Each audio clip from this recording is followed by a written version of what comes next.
Question लिखा हुआ है, दो धनात्मक संख्याओं का योग 27 और उनके वर्गों का अंतर 81 है। तो हमें बतानी है कि वो संख्याएं कौन सी हैं। हम मान लेते हैं कि वो दो संख्याएं ए और बी हैं।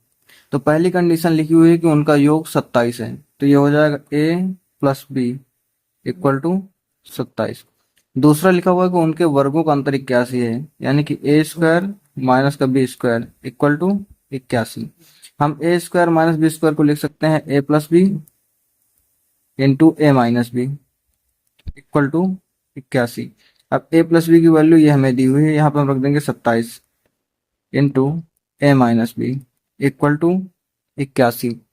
यहाँ से हम 27 को इस साइड ले जाएंगे तो हो जाएगा A minus B equal to 81 divide by 27। इसे हम कैलकुलेट करेंगे तो आ जाएगा 3। यहाँ से हमारे आ गई ए माइनस बी की वैल्यू इक्वल टू 3।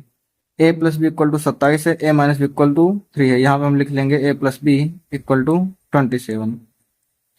अब अगर हम इन दोनों समीकरणों को ऐड करते हैं तो ये कट जाएगा, हो जाएगा 2a इक्वल टू 27 प्लस 3 30। यहाँ से a की वैल्यू हमें मिल जाएगी 15। अगर a की वैल्यू हम इसमें रख देंगे, किसी भी दोनों में से किसी एक समीकरण में रख देंगे, यहाँ पे अगर रखते हैं जैसे हम, तो हो जाएगा 15 माइनस बी इक्वल टू 3। बी को इस साइड ले जाएंगे और 3 को इस साइड लेकर आएंगे तो हो जाएगा 15 माइनस 3 इक्वल टू बी। यहाँ से आ जाएगी बी की वैल्यू आ जाएगी 12। तो ये दोनों संख्या हमारी आ गई, एक आ गई 15 और दूसरी आ गई 12। दूसरा क्वेश्चन देखते हैं। लिखा हुआ है 85 से छोटी सभी सम प्राकृतिक संख्याओं का योग ज्ञात कीजिए। तो 85 से छोटी जो सम संख्या होती है वो होती है 84 और सबसे छोटी होती है 2। तो हमें 2 से लेकर 84 तक की जितनी भी सम संख्याएं हैं इनका योग निकालना है।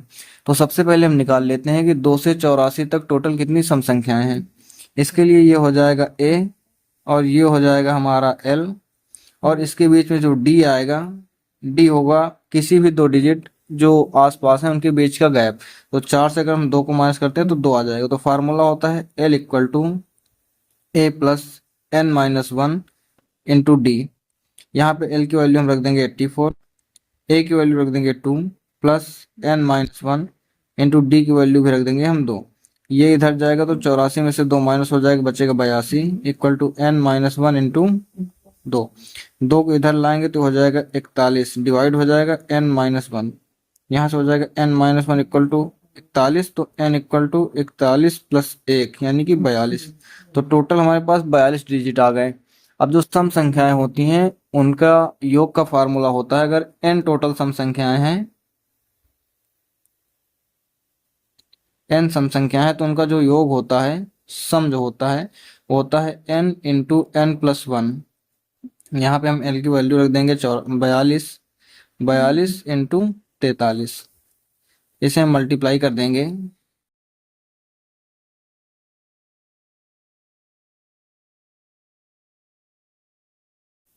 मल्टीप्लाई करने पर हमारा आ गया 1806। तो ये हो जाएगा इस सवाल का आंसर।